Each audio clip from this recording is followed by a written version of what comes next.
Everyone, my name is विदुषी न्याती और आज हम डिस्कस करने वाले हैं यूजीसी नेट का पेपर 1 14 मार्च 2023 का ये पेपर है। So let's start discussing it. आपके पास जो फर्स्ट क्वेश्चन है वो ये रहा कि ये हमारे पास 7 widely most spoken English languages हैं, ठीक है। और यहाँ पर बोला है कि 3800 no languages spoken worldwide, पूरे वर्ल्ड वाइड में। सबसे पहले मैं आपको इसका क्वेश्चन का जो मीनिंग है वो बता देती हूँ। 3800 जो है इस लैंग्वेजेस आपकी बोली जाती है, और 1/7 जो है इसकी are expected to die out over the next 40 years। 1/7 language जो है, इसका जो 1/7 है वो आपका डाई आउट होने वाला है। कब? नेक्स्ट 40 years में। ओके, नेक्स्ट 40 years में वो लुप्त होने वाली है। और 72.5% जो है वो आपकी खत्म होने वाली है for the next 100 years। Next 100 years में उतना आपका खत्म होने वाला है। As a first language 3/7 of the world's population speaks the 7 most widely spoken languages, and a further 1.7 billion speak of the second languages। यानी कि 3/7 of total population. Total population हमें नहीं पता है, ठीक है, राइट। लेकिन फिर भी यहाँ पे दे रखा है 3/7 ऑफ टोटल पॉपुलेशन आपकी फर्स्ट लैंग्वेज बोलती है, ठीक है। यहाँ पे फर्स्ट लैंग्वेज स्पीकर्स की ये टोटल है। और जो 1.7 बिलियन लोग हैं वो आपकी सेकेंड लैंग्वेज बोलते हैं। तो आई होप ये आपका कंप्लीट क्वेश्चन समझ में आ गया। वर्ल्ड वाइड 3800 स्पीक लैंग्वेजेस बोली जाती हैं। 1/7 नेक्स्ट 40 years में डाई आउट होने वाली है। 72.5% नेक्स्ट 100 years में डाई आउट होने वाली है। 3/7 ऑफ द टोटल पॉपुलेशन जो है वो फर्स्ट लैंग्वेज बोलती है, और 1.7 बिलियन लोग जो है वो सेकेंड लैंग्वेज बोलते हैं। I hope this part is clear to you. Okay, अब इसमें आप देखेंगे कि फर्स्ट क्वेश्चन क्या है। सो फर्स्ट क्वेश्चन ये रहा, how many speakers of the 7 most widely spoken languages are there. चाहे वो फर्स्ट हो चाहे वो सेकंड हो। तो आपने क्या किया, टोटल लैंग्वेजेस हमको फाइंड आउट करनी है। तो देखो यहाँ पे 3/7 ऑफ द टोटल पॉपुलेशन दे रखा है, तो हम फर्स्ट लैंग्वेज को कैसे फाइंड आउट करेंगे, बिकॉज पॉपुलेशन तो हमारे पास है नहीं। तो फर्स्ट लैंग्वेज फाइंड आउट करने के लिए हम इन सब का टोटल कर लेंगे। 1386 plus 1000 plus 280 plus 270 plus 220 plus 160 and plus 140। इन सबको प्लस करने के बाद लेट्स सी क्या आंसर आ रहा है। 10 19 एंड 19 एंड 16 15 35 5 एंड 3 3 3 6 7 8 9 10 11 12 13 14 1 4 एंड 1 2 3 3 4 5 6 इसका टोटल आ रहा है। ओके, याद रखना 3 4 5 6। तो 3 4 5 6 तो ये है ही सही, यानी कि 3.456 बिलियन। अब आपको बोला है कि सेकंड जो लैंग्वेज है वो कितने लोग बोलते हैं, 1700 लोग, राइट। तो 3456 तो बोल ही रहे हैं, और 1700 मिलियन लोग भी और बोल रहे हैं, यानी कि कितने मिलियन लोग हो गए, और 5.56 बिलियन लोग जो है यहाँ पर। तो ये इसका correct answer. I hope it is clear to you. Okay, चलो नेक्स्ट क्वेश्चन ये रहा, ये सेम क्वेश्चन है। अब इसके बाद पूछा है, which suggested answer most closely represent the fraction of first language speakers of the 7 most widely spoken languages that speak Spanish और French। यहाँ पे सिर्फ स्पेनिश और फ्रेंच की बात की गई है, ठीक है। Let's see, number of first language speaker of Spanish तो 280 है, और फ्रेंच के कितने हैं, 220 है। ये दोनों आपके पास यहाँ पे दे रखे हैं। आपने देखा कि फर्स्ट लैंग्वेज स्पीकर कितने थे, 3 4 5 6 क्वेश्चन में दे रखा है, राइट। सॉरी, हमने जो ये फर्स्ट कैलकुलेशन किया था कि फर्स्ट लैंग्वेज स्पीकर कितना है, 3 4 5 6। तो ये 3 4 5 6 साथ में आपने क्या करना है, आपको पूछा है कि first language speaker of the 7 most widely spoken that speak Spanish या फिर फ्रेंच। या तो स्पेनिश बोलती हूँ या फिर फ्रेंच बोलती हूँ। तो पहले स्पेनिश का देख लेते हैं। 3 4 5 6 में आपने क्या करना है, स्पेनिश वाले लोगों को, ये सॉरी फ्रेंच वाले लोगों को प्लस कर देना है। तो आप क्या आया, 3676, राइट। इसको आपको सिंप्लीफाई करना है 3676 को, यहाँ पे मैं कर देती हूँ 3676 अपॉन 3456। ओके, इसका आपको सिंप्लीफिकेशन करने के बाद आया 0.1445 यहाँ पर। ठीक है, नाउ आपको कंपेयर करना है टू द गिवन ऑप्शंस कि 1/10 कितना होता है, 1/7 कितना होता है, 1/6 कितना होता है, 1/5 कितना होता है। तो जो 0.144 के करीब है वो है 1.7 1/7। तो ये आपका आंसर है। ठीक है, थोड़ा सा टफ दिया ये, but it is not that much tough. आप बस इस क्वेश्चन का एक्सप्लेनेशन अच्छे से समझ लो, आपका सारा आंसर आ जाएगा। अब यहाँ पे थर्ड क्वेश्चन है, how many speakers are there currently of the languages predicted to die out. यहाँ पर कितनी लैंग्वेजेस ऐसी हैं जो कि प्रेडिक्ट की गई हैं कि यार ये लुप्त होने वाली है।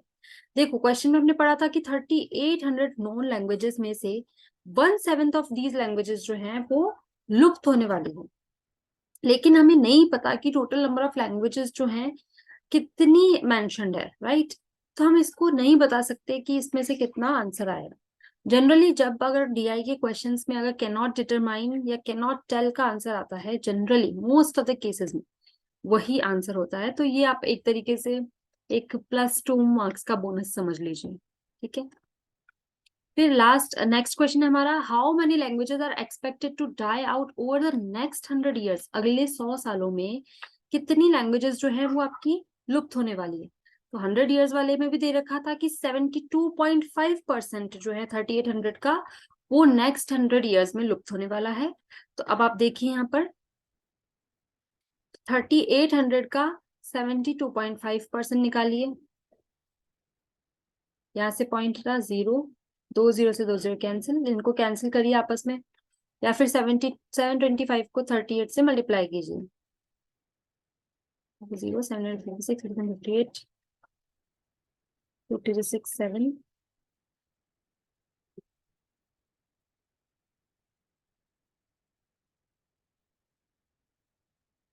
ओके, सो यहाँ पर 10 हटा दीजिए तो 2755 इसका करेक्ट आंसर है। और आप देख लीजिए 2755 इसमें ऑप्शंस में आ रहा है। ओके, सो 100 ईयर्स का भी आपके पास दे रखा था, लेकिन हाँ 1/7 जो है उसका हमें नहीं पता था कि कितना है, 1/7 जो है वो कितना है। ठीक है, तो नेक्स्ट क्वेश्चन है, which suggested answer is the closest estimate of the proportion of the world's population who speak Chinese as a first language. जो चाइनीज को एक फर्स्ट लैंग्वेज की तरह ट्रीट करते हैं, ये ऐसा किसने कहा था। ठीक है, चाइनीज का बारे में देखें पहले, चाइनीज में कितने लैंग्वेजेस हैं, 1000। ठीक है, तो कितने परसेंट जो है, कितनी जो है पॉपुलेशन एस्टिमेट क्या आ रहा है क्योंकि चाइनीज को फर्स्ट लैंग्वेज प्रेफर करता है। तो सबसे पहले हमने सबकी टोटल करी, ये हमने पहले भी करी थी, जो कि 3456 मिलियन आ चुकी है। इसको बार बार मुझे रिपीट करने की जरूरत नहीं है। अब इसमें बोला है we can let equation and solve the total world population. ठीक है, 3/7 ऑफ द पॉपुलेशन आपके क्वेश्चन में दे रखा था कि जो 3/7 ऑफ द वर्ल्ड पॉपुलेशन है, 3/7। ठीक है, हमें पता नहीं है कि पॉपुलेशन कितनी है, लेकिन हमने 3/7 ऑफ पॉपुलेशन कर दिया। ठीक है, वो कितना दे रखा है आपको, 3456 मिलियन। यहाँ पे मैं लिख देती हूँ 3/7 जो है वो आपको ऑफ पॉपुलेशन दे रखा है 3456 मिलियन। क्या यहाँ से आप पॉपुलेशन निकाल सकते हैं, यस हम निकाल सकते हैं। 3p इज इक्वल टू 7 से मल्टीप्लाई करो, 7 6 42, 738 39 39, ओ सॉरी 39, और 7 4 जा 28 29 30 31 31, 21 22 24 24, और p की वैल्यू निकालो, 24 192 अपॉन 3, 3 8 जा 24, 0 3 6 जा 18, 0 3 6 जा 18, 1 3 4 जा 12, 8064 आ रहा है, राइट, 8064। 7 6 42, 7 8 39 39, 7 28 29 30 31, 20 26 24 1.12, 3 8 24 0 3 6 18 1 3 4 5, 8053 जो है लगभग इसका कंप्लीट, यहाँ पे 8053 का इसने कर रखा है। बाकी हमारा जो आंसर है वो 8064 ही है, राइट। अब आपको 1000 मिलियन में 8064 को डिवाइड करना है, ठीक है। तो आपका अप्रोक्सीमेट आंसर आ जाएगा 0.124, जो कि इक्वल होगा 1.1/8 की, 1/8 की, ठीक है। सो इसका आंसर है 1/8। तो इस तरीके से कैलकुलेशन, थोड़ा 1/8 को आपको खुद को ही घर पे करने की जरूरत है कि मैं 1 को यहाँ लिखूंगी और 8 को यहाँ लिखूंगी। आपका 8 आ नहीं रहा तो 0.8 बन जाए 8। इस तरीके से आपको घर पे ही कैलकुलेशन करनी है, ठीक है। नेक्स्ट क्वेश्चन है, child firstly learns to differentiate between various things, man, woman, animals, birds, and later on she unifies these differentiate concept to form a single concept. तो ये क्या हुआ? जनरलाइजेशन हुआ। जनरली हम क्या करते हैं, हम ABCD सीखते हैं, उसके बाद हम जैसे हमने इसमें से कोई वर्ड्स बना दिया, दिस, दैट, ठीक है, इन सबको जोड़ दिया, इन सबको ऐड कर दिया, और उसके बाद हमने जनरली एक वर्ड बना दिया। तो जनरलाइजेशन मतलब क्या होता है कि आप ability to apply knowledge, skills और कंसेप्ट, आप ताकि एक पर्टिकुलर सिचुएशन पर, आप कॉन्टेक्स्ट पर पहुंच जाओ, ठीक है।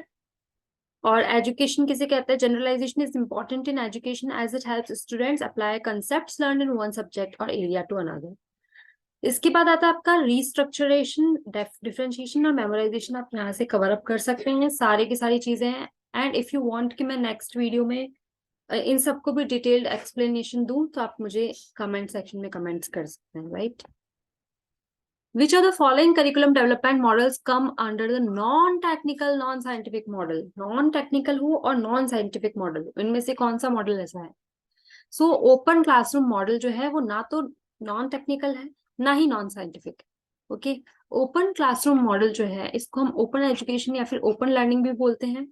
ये जनरली फ्लेक्सिबिलिटी की ओर, कोलैबोरेशन की ओर और स्टूडेंट ऑटोनॉमी की ओर ज्यादा फोकस करता है, ठीक है। इसके कुछ फीचर्स हैं, फ्लेक्सिबल लर्निंग एनवायरनमेंट है, स्टूडेंट ऑटोनॉमी है, कोलैबोरेटिव लर्निंग है, इंडिविजुअलाइज्ड इंस्ट्रक्शन है, इंटीग्रेटेड करिकुलम होता है, एक साथ मतलब सबका मिला के करिकुलम बनता है, और टीचर एज ए फैसिलिटेटर भी एक्ट करता है। और इसमें जैसे ताबाज मॉडल जो है वो भी साइंटिफिक मॉडल कहलाता है, ठीक है। और कब आया था ये आया था आपके 1960 में। इसी तरीके के दूसरे जो मॉडल्स हैं इनको आप सर्च कर सकते हो। बाकी ये भी एक तरीके के साइंटिफिक मॉडल ही हैं, सिर्फ ओपन क्लासरूम मॉडल ऐसा है जो कि साइंटिफिक मॉडल नहीं है। Next is dash is a digitized collection of artifacts, resources and accomplishments of an individual or group that forms part of personal online spaces called as digital learning platforms. इसमें से कौन सा है जो कि digital learning platforms है? ये digitalised collection होना चाहिए, किसका? रिसोर्सेज का और अकम्पलिशमेंट्स ऑफ एन इंडिविजुअल का। जितने भी अकम्पलिशमेंट्स हैं वो इसके अंदर आ जाते हैं। तो आपको क्या हो सकता है? ये जनरल कॉमन सेंस क्वेश्चन है कि ई पोर्टफोलियो, आज मेरी जितनी भी अचीवमेंट्स हैं, मैं इसको जनरलाइज करके एक जगह इकट्ठा कर लेती हूँ, वो मेरा क्या बन जाएगा? ई पोर्टफोलियो, ठीक है। तो ये आपका ई पोर्टफोलियो है, self directed and reflective learning है, academic, career, personal development purpose के लिए होता है। बाकी ATM की फुल फॉर्म होती है ऑटोमेटेड टेक्स्ट मार्कर, ठीक है। और डिस्कोर्स स्ट्रक्चर एनालिसिस आप यहाँ से पढ़ सकते हैं, एंड कैलिब्रेंड मार्कर यहाँ पे पढ़ सकते हैं। तो पूरा कंप्लीट एक्सप्लेनेशन मैंने दे रखा है, आप वीडियो को पॉज करके एक्सप्लेनेशन पढ़ सकते हैं। और बाकी अगर आप मुझे आपको चाहिए कि मैं समझाऊं आपको पढ़ के, तो आप उसमें भी कमेंट सेक्शन पे कमेंट कर लीजिए, और मेरा चैनल सब्सक्राइब करना ना भूलें। नेक्स्ट क्वेश्चन है, jasmine in chemistry practical class used a 5 milliliter pipette during her practical exam, but the reading was not correct. When she got frustrated, her friend Ranjita guided her to hold the pipette correctly and drop chemical properly. Now she succeeded and got desired results. This is an example of, ठीक है। तो ये किस चीज का example है कि jasmine जो है केमिकल की प्रैक्टिकल क्लास में थी, उसने 5 मिलीलीटर का जो पाइपेट था उसको प्रैक्टिकल एग्जाम में अप्लाई किया, लेकिन वो करेक्टली नहीं कर पा रही थी। और जब वो फ्रस्ट्रेट हो चुकी थी तो रंजीता आई और उसको मतलब करेक्टली गाइड किया, उसकी हेल्प से वो कर पाई। नाउ शी गॉट द, मतलब वो सक्सीड हुई, उसको रिजल्ट मिला। तो ये किस चीज का एग्जाम्पल है? ये एग्जाम्पल आपका जोन ऑफ प्रॉक्सिमल डेवलपमेंट। किसका एग्जाम्पल है? Zone of proximal development. देखो guys, zone of proximal development में क्या होता है with the help of teacher. वो खुद तो कर रहा है, खुद ही कर रहा है, लेकिन उसको गाइडेंस मिल रही है, किसकी? टीचर की गाइडेंस मिल रही है। आप अभी खुद सॉल्व कर रहे हो, लेकिन मैं आपको गाइड कर रही हूँ, तो ये आपका जोन ऑफ प्रॉक्सिमल डेवलपमेंट है, राइट। आपके साथ इसके अंदर असिमिलेशन और अकोमोडेशन भी है। एक होता है असिमिलेशन, एक होता है अकोमोडेशन। अकोमोडेशन, असिमिलेशन मतलब आप क्या है, बिल्कुल नई चीज सीख रहे हो, बिल्कुल नई चीज। और अकोमोडेशन में आपने जो आपकी ऑलरेडी ऑलरेडी एग्जिस्टेंट जो नॉलेज थी, ऑलरेडी एग्जिस्टिंग नॉलेज, ठीक है, ऑलरेडी एग्जिस्टिंग नॉलेज को आपने क्या कर दिया, ऑलरेडी एग्जिस्टिंग नॉलेज को आपने उसमें और मॉडिफिकेशन कर दिया, उसमें और चीजें ऐड कर दी। आपने सपोज करो आपने नेट क्लियर कर लिया, ठीक है, अभी आप ऑलरेडी नॉलेजेबल पर्सन हो, नेक्स्ट टाइम आपको जीआरएफ करना है, तो that is your accommodation. Okay, ये देखो, यहाँ पर देखो, स्टूडेंट खुद नहीं कर सकता, फिर किसी की हेल्प से कर रहा है, और अब वो जाके खुद हेल्प खुद से कर सकता है, ठीक है। Which one of the following are the elements of observation learning? One of the outcomes of Bandura's social cognitive theory of learning. ये इनमें से कौन सा है जो कि बैंड्यूरा की social cognitive theory of learning में से है? ठीक है, तो आप बताइए इसमें से क्या हो सकता है। तो इसका आंसर है अटेंशन, रिटेंशन एंड मोटिवेशन। यानी कि बैंड्यूरा की जो थ्योरी है, अटेंशन भी है, रिटेंशन भी है, प्रोडक्शन भी है, और मोटिवेशन भी, ठीक है। तो ये इसका आंसर करेक्ट ABDE हो जाएगा, क्योंकि इसका जो है, ये देखो, ये सोशल लर्निंग थ्योरी, बैंड्यूरा की जो थ्योरी है, उसके अंदर होता है कि, देखो ये बैंड्यूरा की थ्योरी, बैंड्यूराज थ्योरी, इसके अंदर है आपका attention, retention, production and motivation. ये चार चीजें इसकी कंप्लीट हैं, ठीक है। तो आप इसको कैसे लर्न कर सकते हो? ARPM, अर्पम। कैसे लर्न कर सकते हो? अर्पम। हम किसी को अर्पण कर रहे हैं, अर्पण नहीं करके अर्पम कर रहे हैं, ठीक है। तो वो बैंड्यूरा की कॉग्निटिव लर्निंग थ्योरी, समझ में आया? Attention, retention, production and motivation, ठीक है। Applied research is concern with generalization and with formulation of theory. Applied research जो है वो जनरलाइजेशन से कंसर्न है, और उससे आपकी थ्योरी फॉर्मुलेट होती है। Fundamental research AIIMS at finding a solution for an immediate problem facing a society. तो आपको इन दोनों स्टेटमेंट्स में बताना है कि क्या ये सही है या गलत। तो इसका आंसर है, दोनों स्टेटमेंट्स जो है वो रॉन्ग है। अप्लाइड रिसर्च जो है, क्या वो is not necessarily concern with generalization. जरूरी नहीं होता है कि वो जनरलाइजेशन से कंसर्न हो या फिर वो थ्योरी बनाए ही बनाए, ऐसा कोई जरूरी नहीं है। Applied research focuses on practical application of existing knowledge to address specific problems और इम्प्रूव एग्जिस्टिंग नॉलेज और technologies.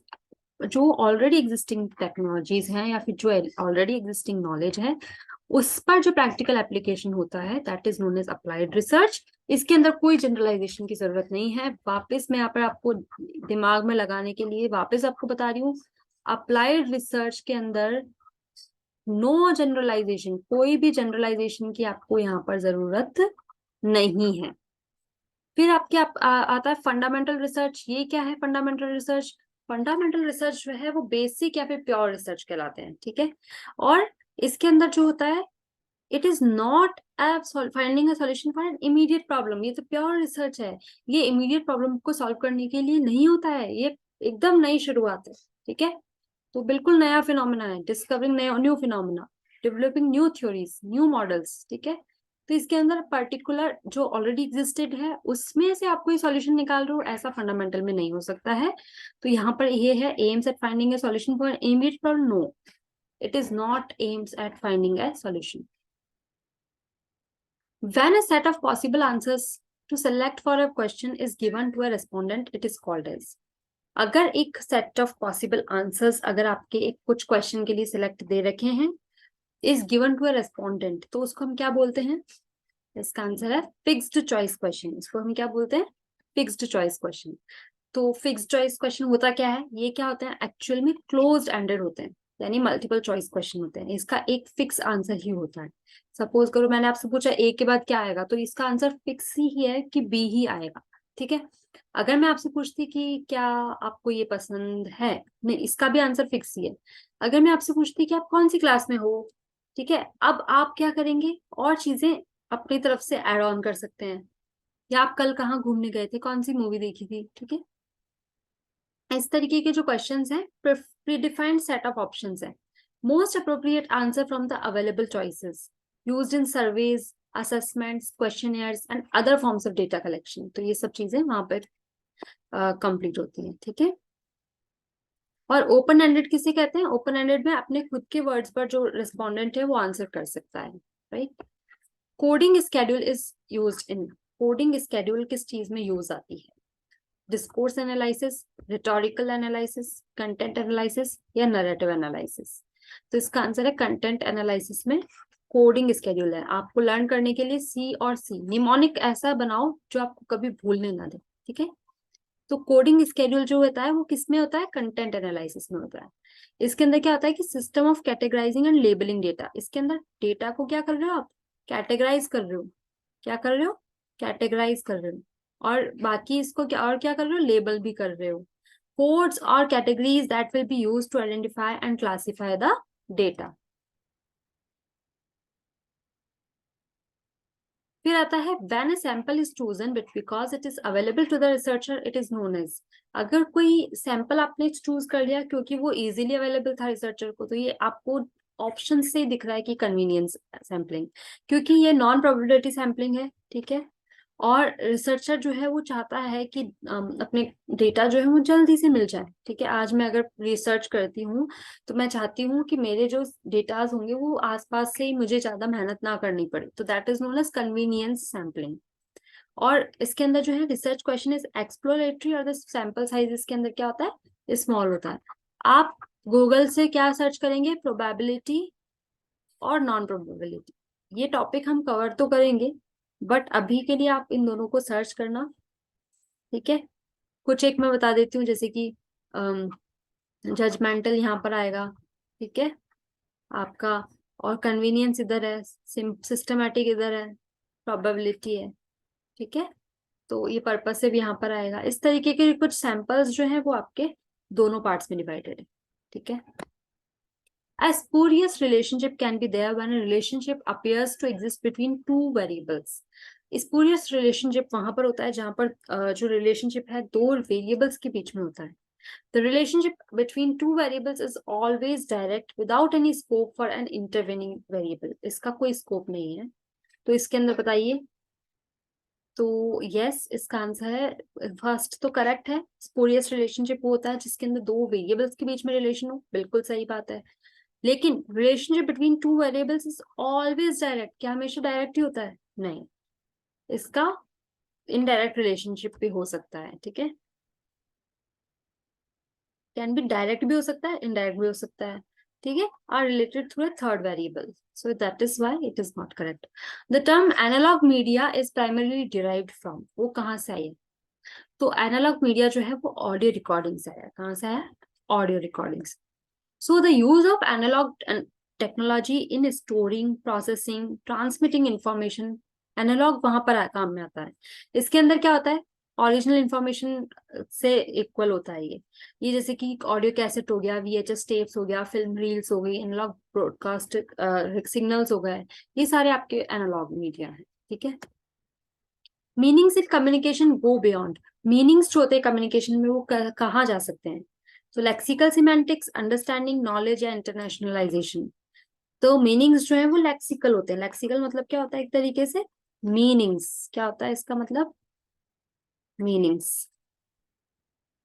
Study of word meanings and how words convey meaning in language, represent and communicate meaning, ठीक है। इसके अंदर word sense आता है, word का reference आता है, कॉनोटेशन, रिलेशन एंड फॉर्मेशन। आज के लिए इतना ही। अब हम बाकी का जो क्वेश्चंस है वो नेक्स्ट वीडियो में करेंगे। Keep liking and subscribing my channel, okay. और अभी नए जो सेशन के लिए शुरुआत से पढ़ाई हम करेंगे, बिल्कुल आपको फ्री में मैं हर चीज अवेलेबल करवाऊंगी। एक एक बेसिक कॉन्सेप्ट भी यहाँ पर होगा, तो don't worry about that, okay. Bye, have a good day.